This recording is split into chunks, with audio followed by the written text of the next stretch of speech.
Good morning mga paps. Tara, samahan niyo ako magluto ng tukak o kaya palaka sa Tagalog. Adobong palaka pala yung lulutuin natin. Panibagong buhay, panibagong araw na naman. Gabi na pala ngayon mga paps. Kukuha pala tayo ng palaka ngayon dito sa Taltalon. Ayan nga pala yung mga nakuha namin. Kanina, ang lakas ng ulan. Pero nung pumunta kami nag-ilaw ng palaka guys, wala nang ulan. Kaya yan, dinadakpa na lang nung kasama ko. Pinsan ko pala yung kasama ko guys. Ayan tignan mo, dadakmay niya na lang yan. Di ba? Hindi na tinutugking yan, guys. Ayan nga pala yung mga nakuha namin, Nakarami din kami, pero bukas din namin kakainin yan at saka lulutuin. Ito na nga pala yung mga nakuha namin, guys. Papakita lang namin. Hindi na pala namin pinakitang kinatay yan, guys, kasi dagdag oras pa kasi kaya hindi na namin pinakitang kinatay. Pero malinis na yan, guys. Yan, Ayan na rin yung mga aromatics niya, guys. Di ba? Alam nyo na yan, guys. Painit tayo ng kalan. Lagyan natin ng kawali, lagyan natin ng mantika, tapos lagyan natin yung luya.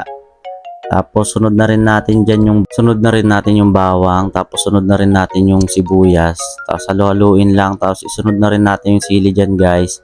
Yan lang yung rekado niya, tapos halu-haluin. Tapos mamaya lagyan na natin yung yung palaka. Di ba? Yan, lagyan na natin yung palaka. Yan. Puro native nga pala yung mga nakuha namin guys, kaya maliliit, pero masasarap yan kahit maliliit. Nung naigisa na yung mga palaka guys, tatakpan na natin. Papalambutin lang ng 30 minutes yan, okay, 20 minutes. Tapos lagyan na natin ng toyo. Ayan Tapos ano pa bang pwedeng ilagay dyan? Toyo pala. Hindi na pala namin nilagyan ng tubig yan guys. Yan nilagyan natin ng paminta guys. Tapos lagyan rin natin ng magic sarap.